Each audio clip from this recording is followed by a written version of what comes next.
Welcome back. In the last couple of episodes, we've talked about all the different legal formats that businesses can have and the tax consequences of which business format you choose. But there's a few more things that you need to be aware of that concern the logistics of a business. And a lot of people, they don't pay attention to it, or they just flat out don't know it. And so I thought I'd discuss those today. Let's get started.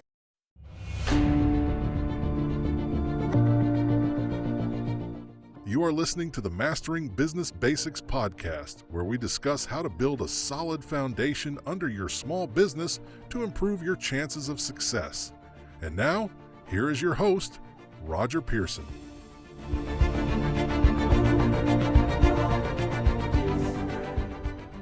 Let's start off with the elephant in the room. Almost nobody likes to do paperwork, especially the business person starting out whose sole objective is to get enough clients to pay the bills. And yet, if you truly want to protect the profits that your business makes from runaway expenses or getting overly taxed, then we need to talk about bookkeeping. What I would like to achieve is to show you how to organize the financial aspects of your business in an easy, understandable way. So let's start off with the question, what is the best accounting system to use? And yet, that's really the wrong question to ask. If you don't want to have to spend your time correcting everything later, the question you need to ask yourself is, what do I need to learn about accounting before I choose what type of system is best for me? And there's a whole long list of things that would be good for you to know. But I certainly don't have time to go over all of them today. We would be here 2 or 3 hours. What I do want to point out is a few things that you should be made aware of when you're evaluating a software program or evaluating an accountant to do it for you. Now, so many people just go out there and they buy a software program, choose to use one of the default example businesses that they provide. For example, QuickBooks usually gives you a choice of starting with a service business or a product business, and then you can customize it from there. The problem is that most small business people don't have a clue on how to customize the software, much less know what a chart of accounts is, or a balance sheet is, or a profit and loss statement is. They don't see the need to take the time. But you need to. This is really important stuff. The way you organize your paperwork is to produce 2 results. The first is to provide you with the data to let you know if you're making a profit and how much, so you can make the proper adjustments. The second is to document things in a way that will allow you to legally pay the least amount of taxes on your profits. And those 2 things are the focus of what we're going to talk about today. One of the first things a taxpayer should do when starting a business is open a business checking account to be used for the business purposes only. I mean, the worst thing you can possibly do is commingle your business and your personal expenses in one checking account, because it can lose you money if your business should be audited. And I've represented people that were audited that had that happen. It cost them thousands of dollars. The business checkbook may serve as a backup record-keeping system for business purposes, but only as an extra validation, not as an accounting system. I've had people bring in their checking account statements for 12 months and say, here you go, do my taxes. And that doesn't do it. I mean, if your checking account statement shows a purchase at Home Depot and you don't have the actual receipt, then who's to say it wasn't just a personal expense? You need to have the proof. You just can't use your statements as a bookkeeping system. If you receive cash payments, then it should be deposited daily. Deposit slips should list the details of the items deposited, with copies kept for documentation. It is a best practice to reconcile the bank statements each month to ensure the checkbook, financial books, and the bank accounts agree. And yet, you'd be surprised how many small business people do not do that. Now, before the advent of computer accounting software, most small businesses just used handwritten ledgers or spreadsheets. In fact, many small businesses still use spreadsheets today, and I ran my businesses for years and years and years on spreadsheets. Unfortunately, there are still those that like to throw everything into a box and worry about it later.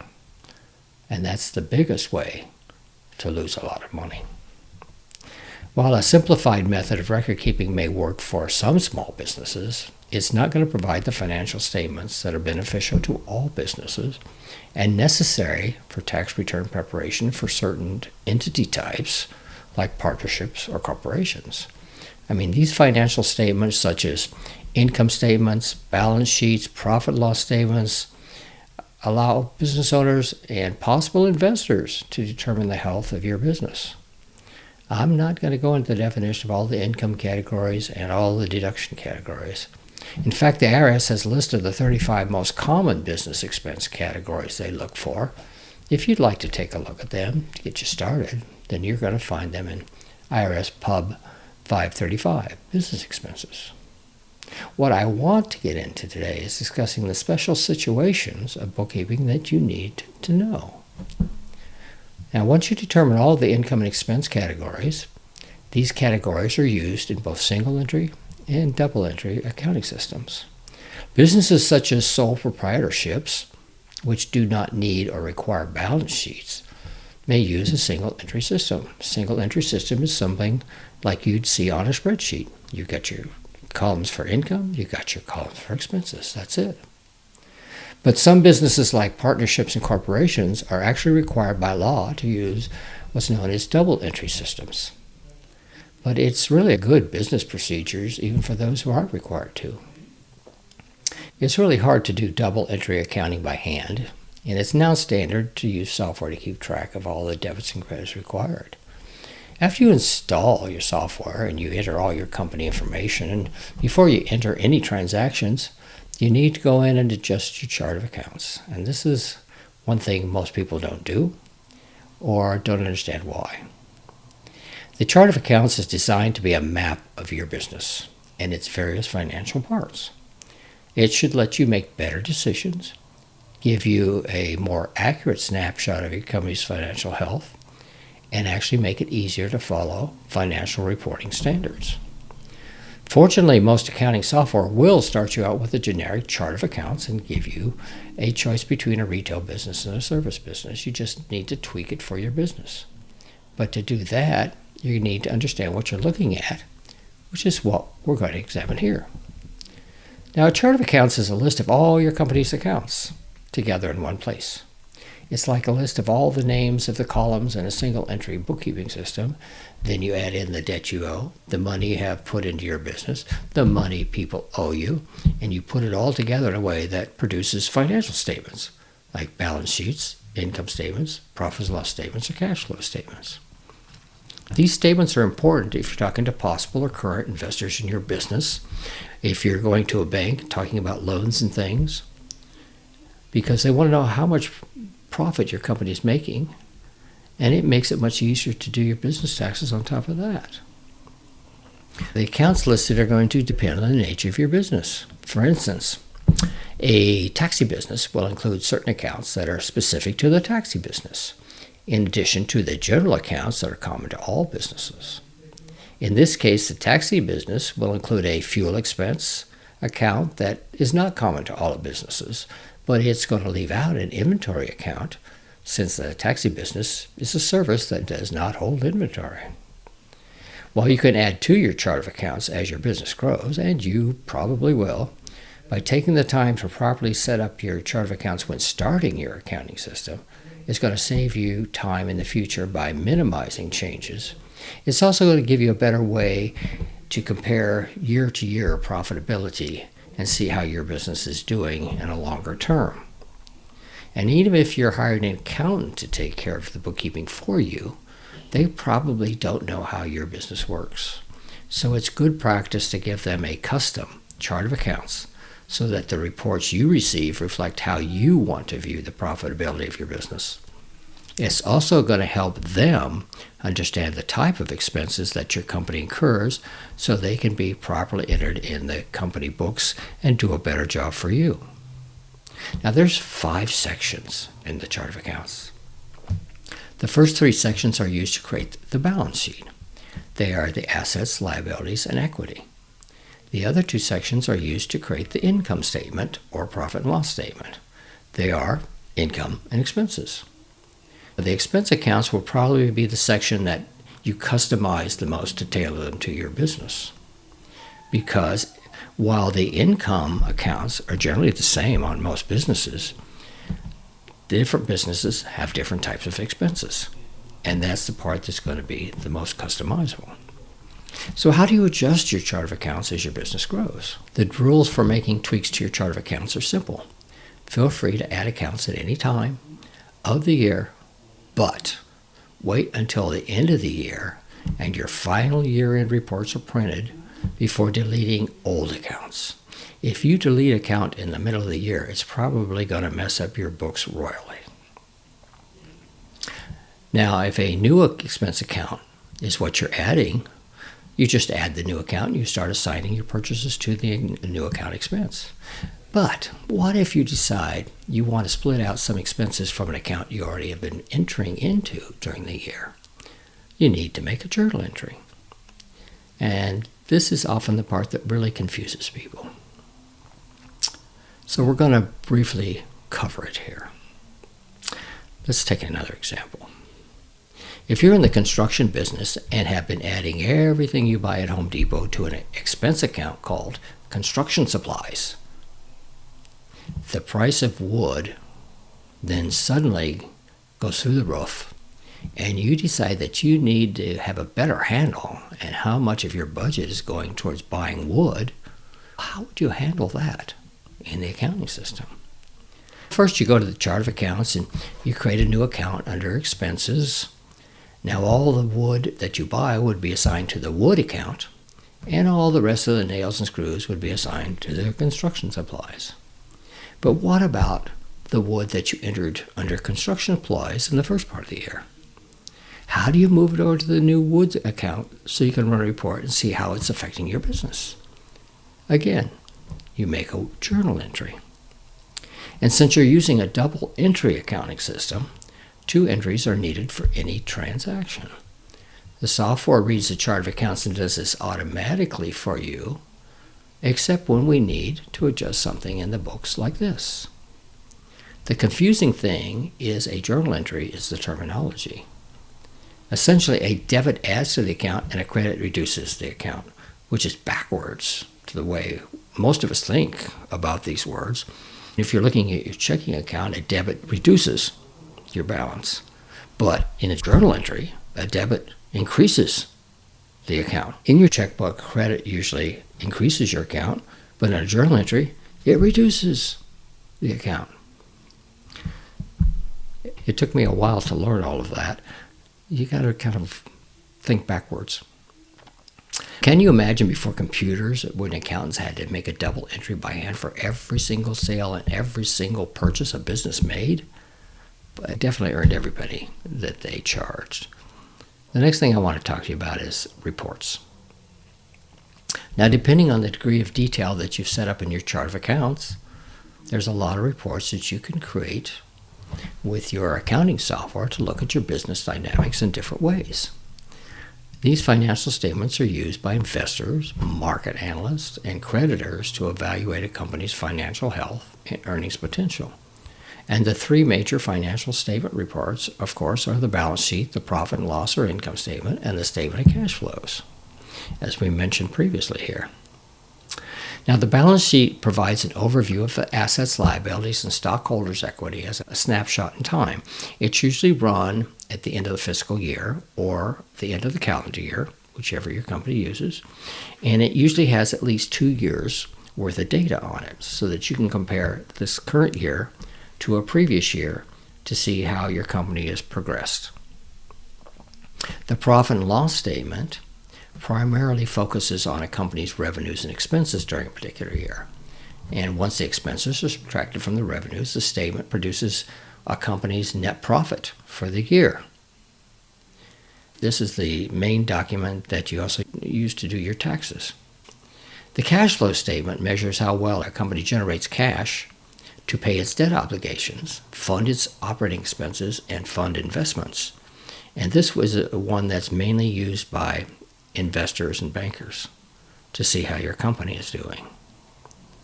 Now, while all of these reports have their place, the profit and loss statement is the most important one in helping you keep on track from a day-to-day standpoint.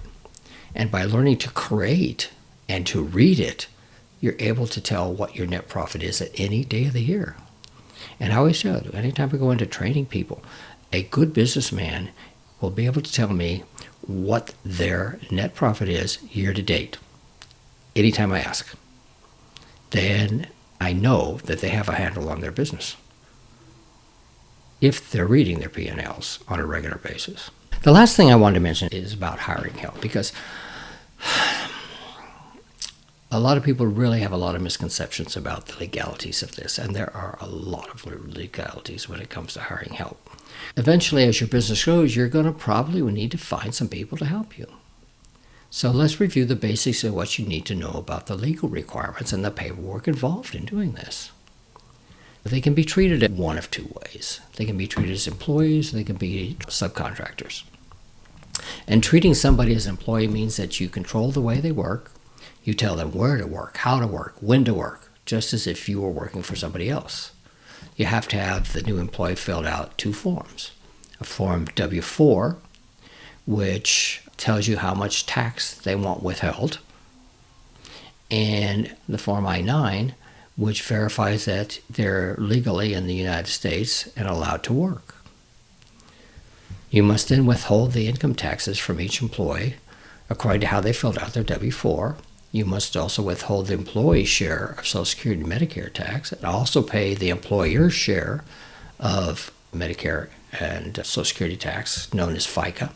You've got to pay federal unemployment taxes.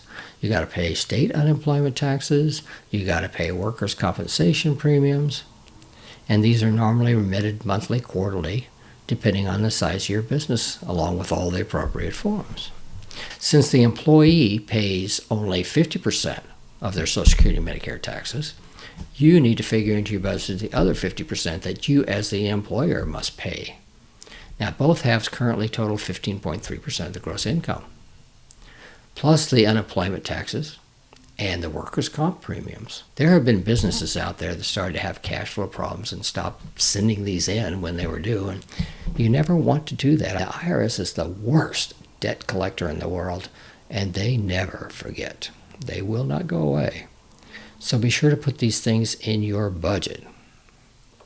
Quite frankly, even though I know how to fill out all of those payroll forms, I find that the small cost of hiring somebody to do it or a subscription to a payroll service is worth the peace of mind. Just don't use one of the big firms without checking out some other options, because they charge a lot. And they're made for corporate structures, not for small business people.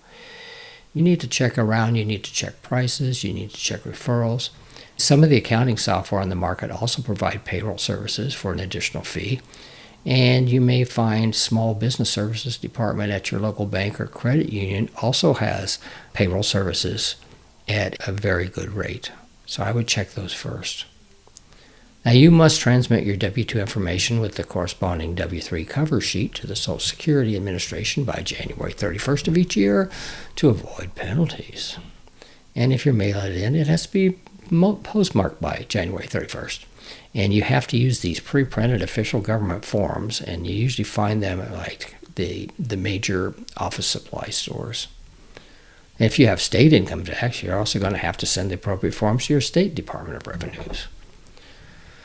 So the other way that you can hire help, of course, is subcontractors. Now, treating somebody as a subcontractor means that the person owns their own business and is responsible for their own taxes and for their tax reporting requirements. You may hire them to do a job for you, but you cannot tell them how or when to work like you do employees. You're hiring their business. Probably the best example of using subcontractors is in the construction industry. A general contractor brings in a framing crew, plumbing crew, electrical company, painting company, and so forth. And then the general contractor gets paid for the entire job and in return pays each subcontractor from that. I mean, it'd be a nightmare to hire all of these trades as employees and have direct control of them all. The general contractor just contracts with the other businesses and gives them time frames to get the job done. It's important that you get the difference between employee and subcontractor correct. If the tax authorities audit your return and determine you have expensed your labor as a subcontractor but treated them like employees, they will reclassify them and hit you with the bill for all the back taxes you should have paid, plus penalties, plus interest. That hurts. Before a subcontractor works for you, you need them to fill out a IRS Form W-9. This form accomplishes two things. First, it gives you their identification number, their name, their address, to fill out the Form 1099 NEC, which is your responsibility. Second, they attest to the fact that you don't have to withhold taxes from the money you pay them. In essence, they are responsible for paying their own taxes, which helps protect you.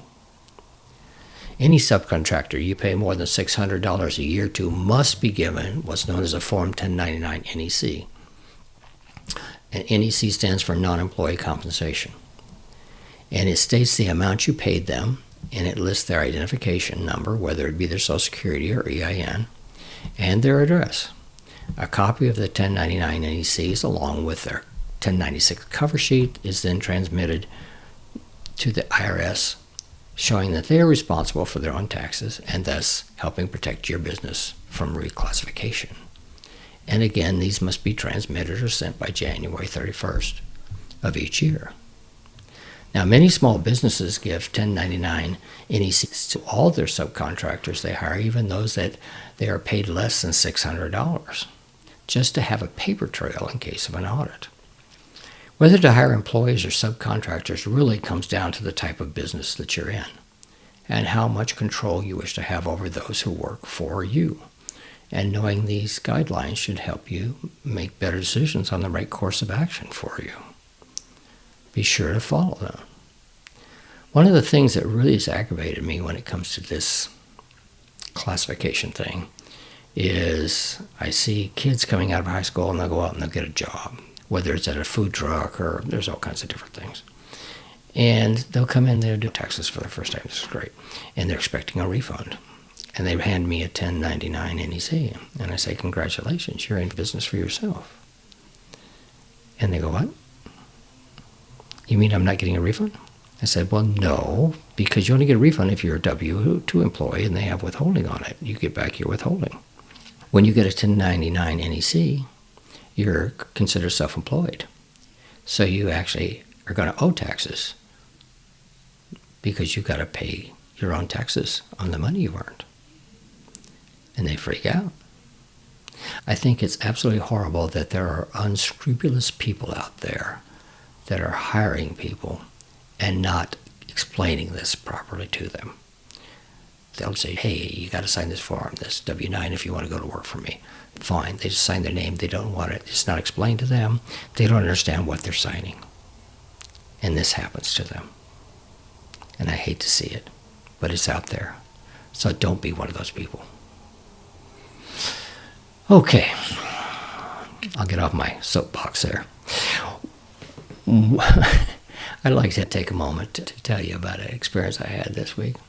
I spent 2 years writing a book, and it explains all of this stuff in detail. I just barely touched the surface today on what could be learned. But when I wrote the book, I said, okay, my objective is to help people find a better way of building their business. And I recently had a father buy 7 copies of the book. He bought one for himself and one for each of his children. And one of his children, and one of his sons, is in business for themselves. And his dad was talking to me. He says, you know, I wish I had this book 6 years ago when I started my business. It would have made such a difference. I haven't made it all the way through the book yet, and what I have learned has saved me a lot of money on my taxes this year. And when he told me that, I says, wow, that's amazing. I mean, the 5-star reviews and everything else is nice. But when you actually hear from somebody that's read the book and has gained from it and has been able to improve their business structure from it, it made it all worthwhile. I'm amazed by that. And that's why I did it, and I'm glad it worked. Anyway, next week, I'm going to get into ways people try to make extra money, because over 70% of the people in this country say that they need a way to find some extra money. And there's all kinds of things out there, from ride shares to delivering groceries to multi-level marketing and all kinds of other things, which is a big waste of time, and you're not going to make very much money, or you're going to lose money. And I'm going to talk about why. It should be an interesting discussion, and I hope you'll join me for it.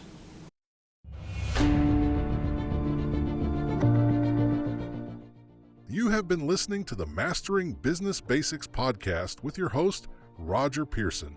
For more information about all of the business education options that are available, we invite you to visit seagulltechnologies.com and continue your journey.